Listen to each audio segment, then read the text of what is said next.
আমি রয়েছি বাংলাদেশের প্রথম রেলওয়ে স্টেশনে। আপনারা চিন্তা করতে পারছেন, বাংলাদেশের প্রথম রেলওয়ে স্টেশন, সেখানে আমি একই সঙ্গে উদ্বেলিত, আনন্দিত এবং অতি মাত্রায় শিহরিত। আর এই রেলওয়ে স্টেশনটির নাম হচ্ছে জগতী রেলওয়ে স্টেশন। আপনারা নিশ্চয়ই চিন্তায় পড়েই গেছেন এই জগতী রেলওয়ে স্টেশন কোথায়।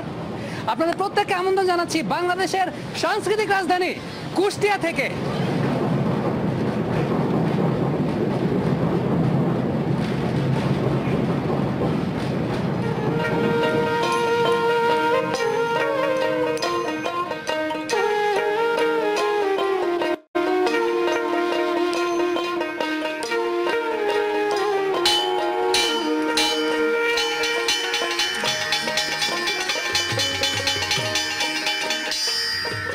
চাচা ঘন্টা বাজান কেন?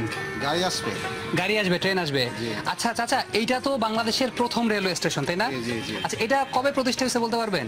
আমাদের বয়স তো কম, তবে আমরা শুনেছি 1862 সালে।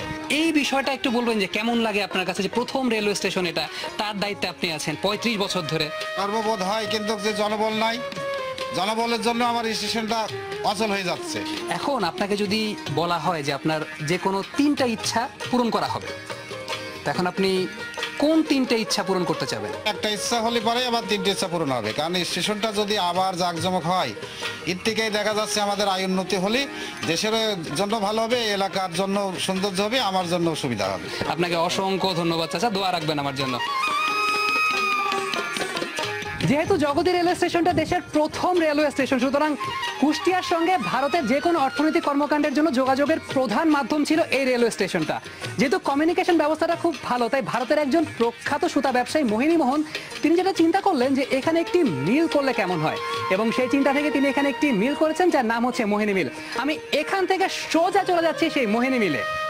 যে করে কালার চরণের আশা, জানো না রে মন তার কি দুর্দশা, ভক্ত বলি রাজা ছিল তার সর্বস্ব নিল বলি।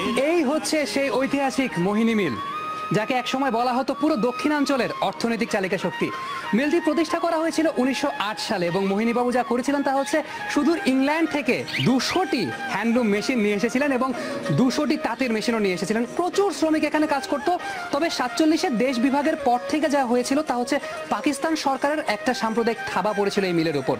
পরবর্তীতে 1971 সালের মুক্তিযুদ্ধের আগ দিয়ে মোহিনীবাবু এই মিল ছেড়ে চলে যান। পাকিস্তান সরকার এই মিলটি দেখাশোনার দায়িত্বে ছিল, এবং 1982 সালের 5 ফেব্রুয়ারি এই মিলটি পুরোপুরিভাবে বন্ধ হয়ে যায়। এটি হচ্ছে মিলটির 1 নম্বর গেট। পেছনে আরেকটি গেট রয়েছে, আমি এখন সরাসরি সেই পেছনে গেটটির দিকে যাচ্ছি।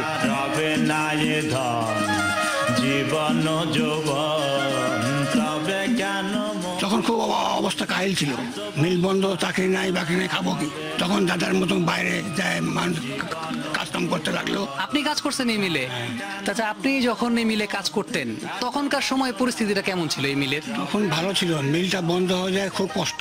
আচ্ছা, আপনি এই মিলে কি কাজ করতেন? গাড়ি কাজ করতাম, গাড়ি সিকিউরিটি। এত বড় মিল বাংলাদেশে নাই তো, সব থেকে বড় মিল এইটা মোহিনী মিল। আচ্ছা কাকা, ঠিক আছে, আপনার মনের অশান্তিটা যেন দূর হয়ে যায়, এই মিলটা যেন আবার চালু হয়, আমরা আসলে এই দোয়াটাই করি, এবং আরো অনেক মানুষের যেন কর্মসংস্থান হয়। ঠিক আছে কাকা, আপনি দোয়া রাখবেন আমাদের জন্য, আর আপনি ভালো থাকবেন, নিজের খেয়াল রাখবেন। ঠিক আছে কাকা। জীবন